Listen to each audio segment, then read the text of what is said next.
Il était une fois, dans un pays fort lointain, un jeune couple qui n'avait pas d'enfant et qui rêvait d'avoir une petite fille. Au bout de quelque temps, la jeune femme attendit un enfant. Un jour, alors qu'elle regardait par la fenêtre, elle vit de belles réponses qui poussaient dans le jardin d'à côté. À partir de cet instant, elle ne pensa plus qu'à une chose, manger une de ces salades. Je crois que je mourrai si je ne peux pas manger une de ces salades. La jeune femme n'avait plus d'appétit pour rien d'autre et commença à perdre du poids. Si bien que son mari, qui était de plus en plus inquiet pour elle, finit par lui promettre de lui en rapporter un beau bouquet.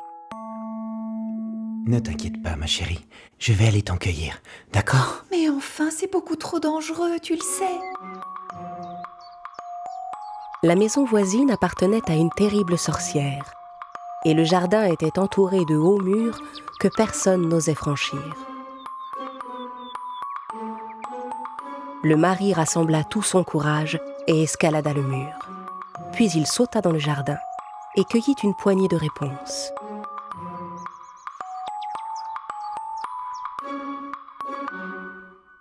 Sa femme mangea la salade avec grand appétit et commença à se sentir un peu mieux. Malheureusement, une poignée ne lui suffisait pas. Le lendemain, le mari retourna donc dans le jardin voisin. Mais cette fois, la sorcière l'attendait. Ça alors, comment osez-vous vous introduire sans permission dans mon jardin pour venir me voler mes réponses ?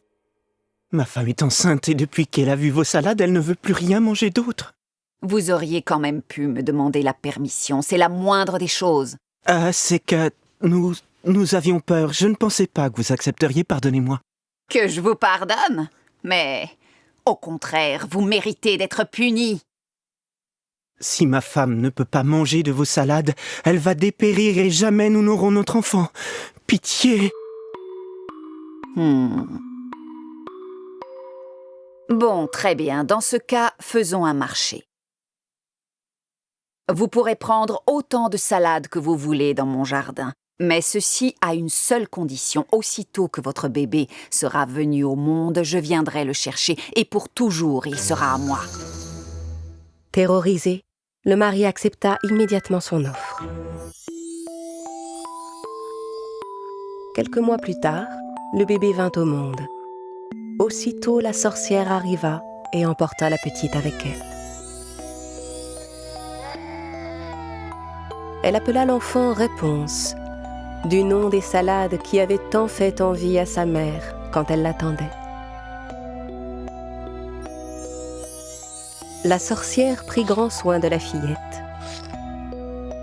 Quand elle eut atteint l'âge de 16 ans, Réponse était devenue une belle jeune fille. La sorcière décida alors de l'enfermer dans une haute tour au milieu des bois. Il n'y avait aucun escalier à cette tour et sa seule ouverture était une petite fenêtre qui se trouvait tout en haut. La sorcière n'avait jamais coupé les beaux cheveux blonds de la jeune fille. Et quand elle lui rendait visite, elle l'appelait d'en bas. Réponse ! Réponse ! Réponse ! Mon enfant, descends-moi tes cheveux. Je monte te voir. Alors Réponse déroulait sa longue tresse blonde et la laissait tomber par la fenêtre. La sorcière s'agrippait à la tresse comme à une corde et montait en haut de la tour. Plusieurs années passèrent ainsi. Un jour, un prince traversa la forêt pour aller à la chasse. Passant non loin de la tour, il entendit la voix de Réponse résonner dans les bois. Cette voix est merveilleuse, se dit-il. Et il continua son chemin en direction de la voix. Arrivé au pied de la tour où vivait Réponse, il regarda de tous côtés, mais ne trouva ni escalier ni aucun moyen d'entrer.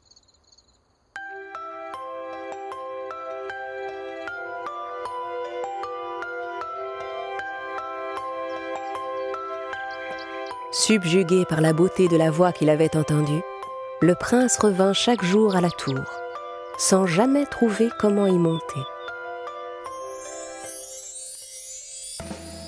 Un soir, alors qu'il s'approchait de la tour, il aperçut la sorcière qui attendait en bas. Réponse! Réponse! Réponse! Mon enfant, descends-moi tes cheveux. Je monte te voir.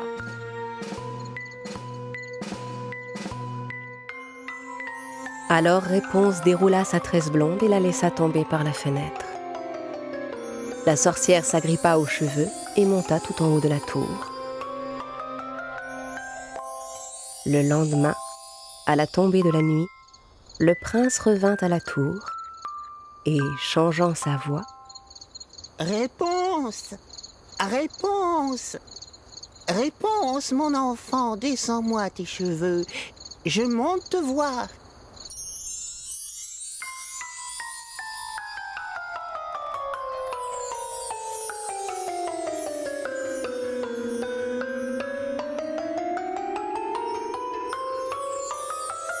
Voyant pour la première fois de sa vie quelqu'un d'autre que sa mère, Réponse fut d'abord un peu effrayée. « Vous n'êtes pas ma mère? Mais qu'est-ce que vous faites là ?» Vous n'avez aucune raison d'avoir peur. Je vous ai entendu chanter. Je suis tombé amoureux de votre voix. Je voulais simplement savoir à qui cette jolie voix appartenait. La jeune fille, touchée par les paroles du prince, fut aussitôt rassurée. Chaque soir, le prince revenait voir Réponse, sans que la sorcière s'en aperçoive. Et un beau jour, il lui fit enfin sa demande. Réponse, voulez-vous m'épouser? Réponse accepta avec joie la demande de son beau prétendant.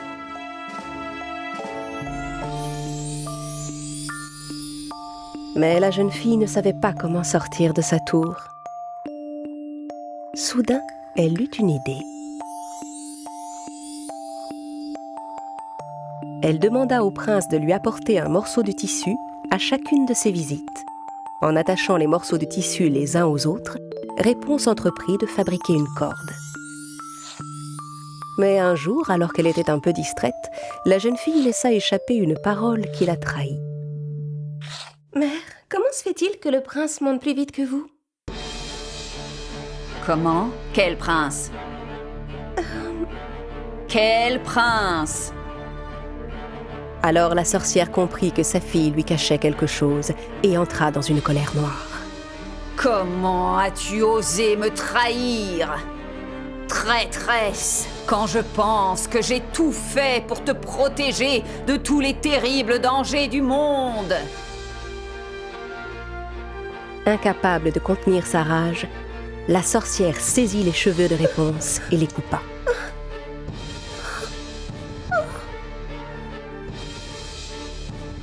Puis elle envoya la jeune fille seule dans un désert lointain. Ce soir-là, la sorcière attendit en haut de la tour que le prince arrive. Au bout d'un instant, elle entendit le jeune homme appeler d'en bas. « Réponse! Réponse, descends-moi tes cheveux! C'est moi, ton prince! » La sorcière fit descendre la tresse qu'elle avait coupée le long du mur. Ignorant ce qui l'attendait, le prince commença à grimper. Arrivé en haut, voyant la sorcière à la place de Réponse, il comprit qu'un malheur était arrivé. La terrible femme se précipita vers lui, si bien qu'il trébucha et perdit l'équilibre.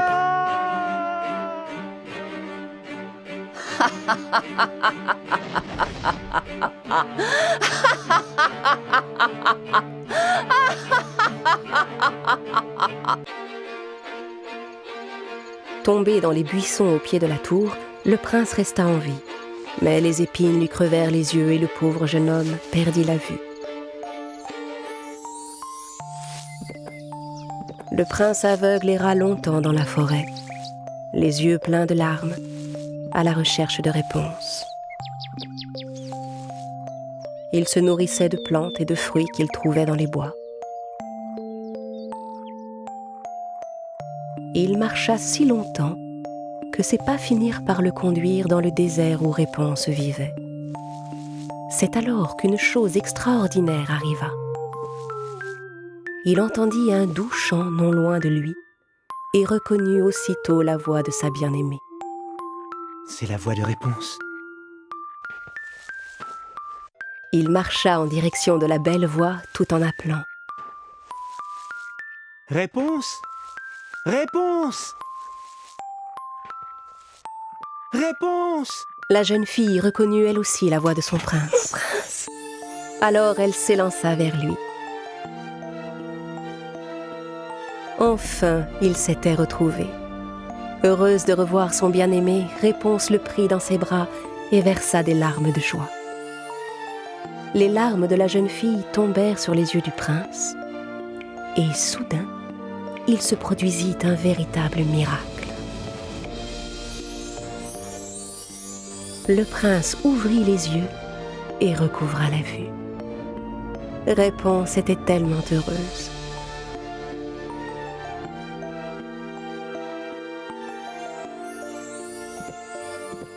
Ensemble, ils se rendirent au royaume du prince, où tout le monde les accueillit avec joie.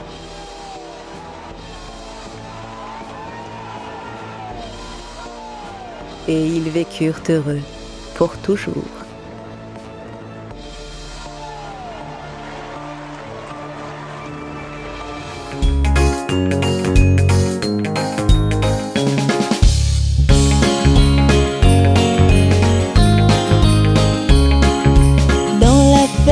Mathurin, ia-ia-o. Y a des centaines de vaches, ia-ia-o. Y a des meufs par-ci, y a des meufs par-là. Y a des me, y a des me, y a des me dans la ferme à Mathurin. Chacun son refrain.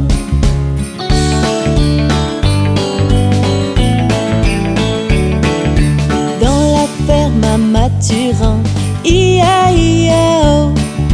Y a des centaines de canards, ia-ia-o. Y a des coins par-ci, y a des coins par-là. Y a des coins, y a des coins, y a des coins dans la ferme à Mathurin. Chacun son refrain.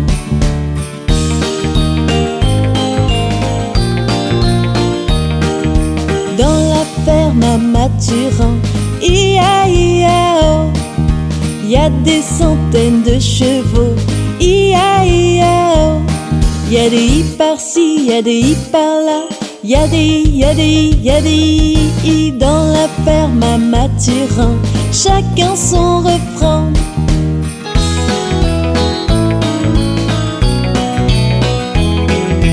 Dans la ferme à Mathurin, ia-ia-o. Y a des centaines de moutons, ia-ia-o. Y a des baies par-ci, y a des baies par-là. Y a des baies, y a des baies, y a des baies dans la ferme à Mathurin. Chacun son refrain.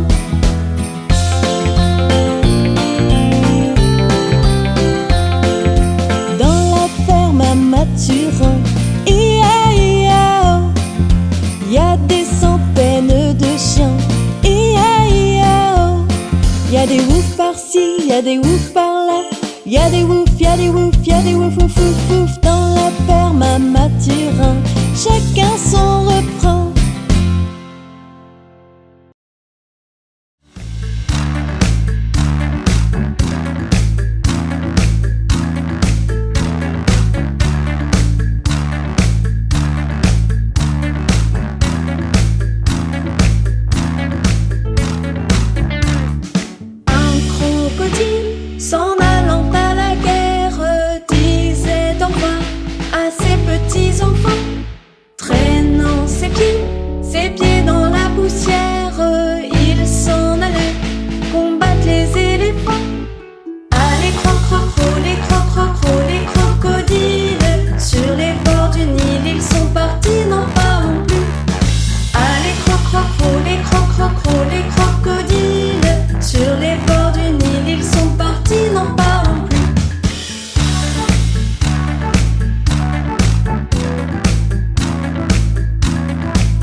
petit loup frère, la gueule tout entière. On croyait voir ses ennemis dedans. Allez, croc-croc-cro, les croc-croc-cro, les crocodiles. Sur les bords du Nil, ils sont partis, n'en parlons plus. Allez, croc-croc-cro, les croc-croc-cro, les crocodiles. Sur les bords du Nil, ils sont partis, n'en parlons plus.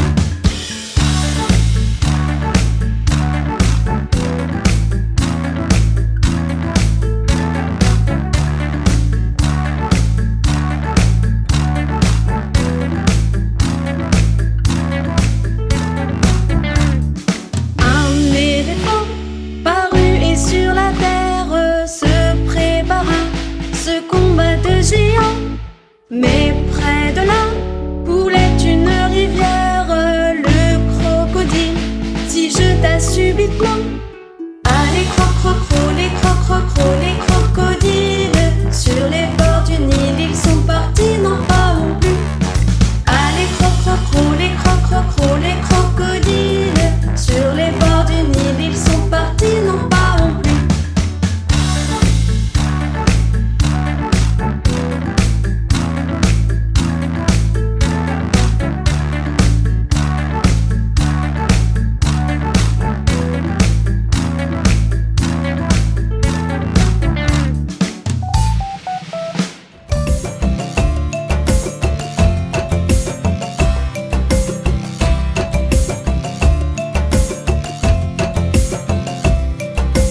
Cinq petits singes sautant sur le lit, un se cogna la tête sur le tapis. Maman appela le docteur et le docteur dit: plus de singes sautant sur le lit.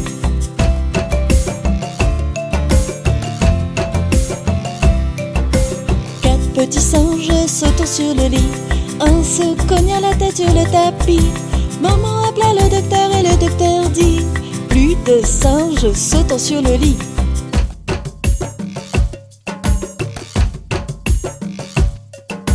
Trois petits singes sautant sur le lit, un se cogna la tête sur le tapis.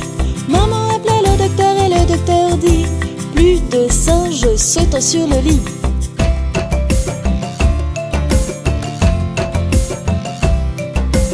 Deux petits singes sautant sur le lit, un se cogna la tête sur le tapis. Maman appela le docteur et le docteur dit: plus de singes sautant sur le lit.